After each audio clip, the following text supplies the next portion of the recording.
नमस्कार,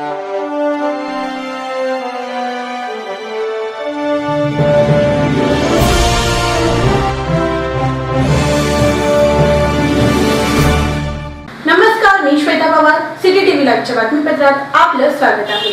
इयत्ता 10वीच्या जवळपास 15 लाख विद्यार्थ्यांनी बोर्डाची परीक्षा दिली होती।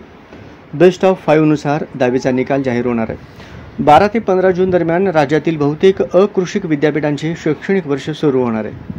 या पार्श्वभूमीवर यंदा महाराष्ट्र राज्य बोर्डाने 12वीचा निकाल गतवर्षीच्या तुलनेत काही दिवस अगोदरच जाहीर केला आहे।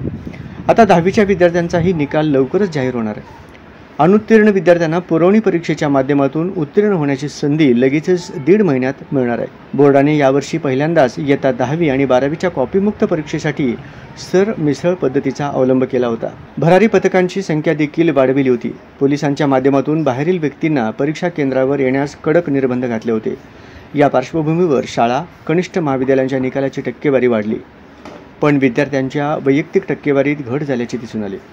एकाच शाळेतील विद्यार्थी एका पाठोपाठ आल्याने एकमेकांचे पाहून उत्तरे लिहिण्याच्या प्रकाराला सरमिसळ पद्धतीमुळे आळा बसल्याचे पाहायला मिळाले। दरम्यान 10वीच्या विद्यार्थ्यांची टक्केवारी किती राहणार याकडे सर्वांचे लक्ष लागले आहे। इयत्ता 10वीच्या बोर्डाच्या परीक्षेत 2 विषयात अनुत्तीर्ण विद्यार्थ्यांना 11वीच्या कला शाखेत प्रवेश घेता येतो, पण जुलैमध्ये होणाऱ्या पुरवणी परीक्षेत किंवा मार्चमध्ये होणाऱ्या परीक्षेत त्या विद्यार्थ्याला अनुत्तीर्ण विषयात पास व्हावेच लागते। त्याशिवाय त्याला पुढे इयत्ता 12वीला प्रवेश घेता येत नाही।